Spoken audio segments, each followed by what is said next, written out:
చేసిన మోసం వల్ల హిందూ దళితులు మోసపోయినరు, దళిత క్రైస్తవులు మోసపోయినరు. ఏం మోసం? హిందూ దళితులు ఎక్కడ మోసపోయినరు? హిందూ దళితులకు ప్రత్యేక నియోజకవర్గాలు ఉండాలని కమ్యూనల్ అవార్డు వచ్చింది కదా.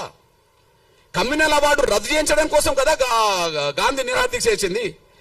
ఆయనను బతికించడం కోసం కదా అంబేద్కర్ రాజీపడాల్సి వచ్చింది. అంటే ప్రత్యేక నియోజకవర్గాలు పోయినాయి కదా. ఎస్సీలు నిలబడ్డ నియోజకవర్గాల్లో ఎస్సీలే ఓట్లేసుకొని గెలిపించుకోవాలనేది పోయింది కదా. ఇది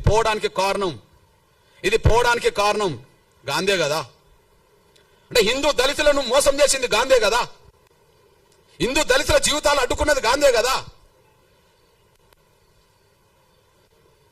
దళితులు క్రైస్తవ మతం తీసుకుంటే క్రైస్తవ మతం తీసుకున్న దళితులకు ఎస్సీ హోదా అవసరం లేదని చెప్పి మాట్లాడిచ్చింది కూడా అగ్రకులాల క్రైస్తవ పెద్దలతోటే కదా.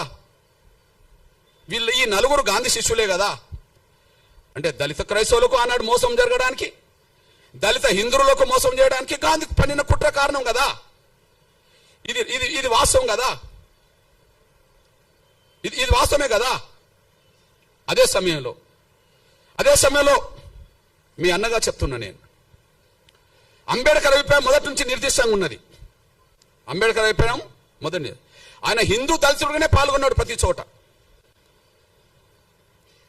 ఆయన ఎన్నికలు నిలబడ్డా హిందూ దళితుడుగా నిలబడ్డాడు. రిజర్వేషన్ సీట్ల నుండి ఆయన ఎక్కడైనా హిందూగానే ఉన్నాడు.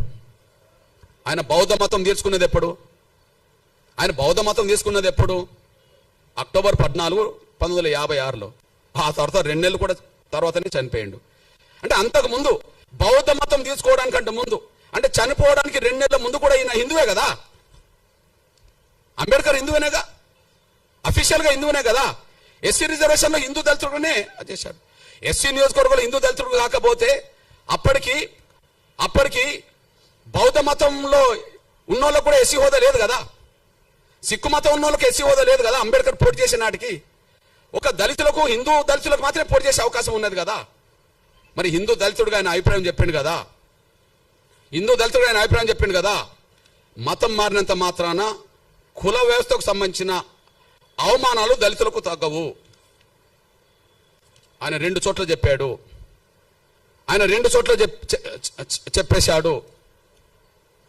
అంబేద్కర్ అభిప్రాయాలు చాలా స్పష్టంగా కనిపించినాయి.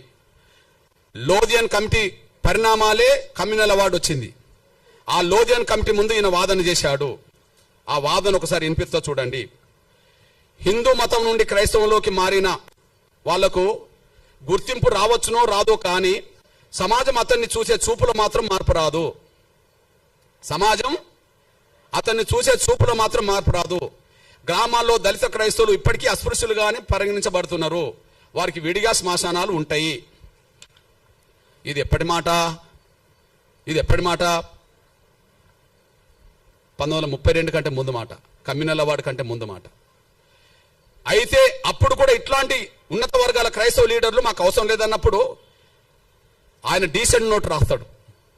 మీ అభిప్రాయంతో నేను ఏకీభవించట్లేదు అని, మీ అభిప్రాయంతో ఏకీభవించట్లేదని చెప్పి లోధియన్ కమిటీ ముందు ఆయన డీసెంట్ నోట్ రాసి ఏమంటాడంటే, అస్పృశ్యతను కేవలం హిందూ మతానికి పరిమితం చేయకూడదు.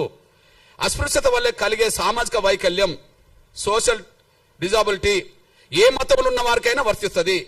కేవలం క్రైస్తవులనే ముద్ర వేసి వాళ్ళని అణగారిన వర్గాల జాబితా నుండి తొలగించడం అన్యాయము. వాళ్ళను అణగారిన వర్గాల జాబితా నుండి తొలగించడం అనేది అన్యాయము. ఇది ఎప్పుడు రాశాడు? ఆర్డర్ రాకముందే రాశాడు. 1950 ఆర్డర్. కానీ ఇది కమ్యూనల్ అవార్డు కంటే ముందు ఆయన డీసెంట్ నోట్ కూడా రాశాడు.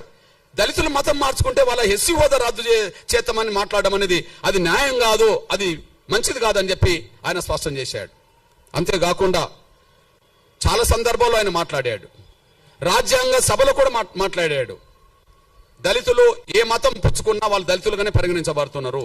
దానికి కారణం ఈ దేశ కుల వ్యవస్థ డామినేట్ చేస్తున్నది. ఈ దేశ కుల వ్యవస్థ ముందు మత విశ్వాసాలు కూడా వెనుకబడిపోతున్నాయి. మళ్ళీ చెప్తున్నా, ఈ దేశ కుల వ్యవస్థ ముందు మత విశ్వాసాలు కూడా వెనుకబడిపోతున్నాయి.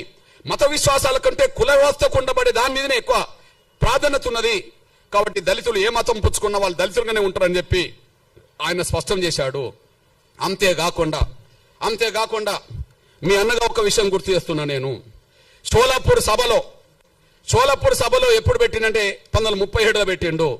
మతం మారడం వల్ల ఆత్మగౌరవం వస్తుందని ఆశించి చివరికి అటు ఆత్మగౌరవం దక్కక ఇటు లౌకికవాద రిజర్వేషన్ కోల్పోయి దళిత క్రైస్తవులు 2 పడవల మీద ప్రయాణం చేస్తున్నారని నేను అభివర్ణించారు. ఇటు హక్కులు పోయినాయి, ఇటు గౌరవం పోయింది. హక్కులు పోయినాయి, అటు గౌరవం పోయింది. దళిత క్రైస్తవులైనంత మాత్రాన ఉన్నత వర్గాల క్రైస్తవులో పెట్టే సమాధుల కాడ వీళ్ళని పెడతారా? గౌరవం లేదు, అందులో మారిందని చెప్పి హక్కులు పోయినాయి. రెండిటికి చెడిపోయినరు అని చెప్పి, రెండిటికి నష్టపోయిందని చెప్పి డాక్టర్ బాబాసాహెబ్ అంబేద్కర్ మాట్లాడిండు. ఇప్పుడు మీ అన్నగా చెప్తున్నా, మీకు లేటెస్ట్ ఉదాహరణ చెప్తున్నా. 100 ఏళ్ల క్రితం క్రైస్తవ వ్యవస్థ మీద 100 ఏళ్ల క్రితం ఉన్నత వర్గాల ప్రభావం ఉన్నది. వాళ్ళు ప్రచారకులు, వీళ్ళు భక్తులు, అంతే. వాళ్ళు ప్రచారకులు, వీళ్ళు భక్తులు. ఇప్పటికీ 100 ఏళ్ల తర్వాత చరిత్ర చెప్తున్నా నేను. పేర్లు 100 ఏళ్ల తర్వాత చరిత్ర చెప్తున్నా.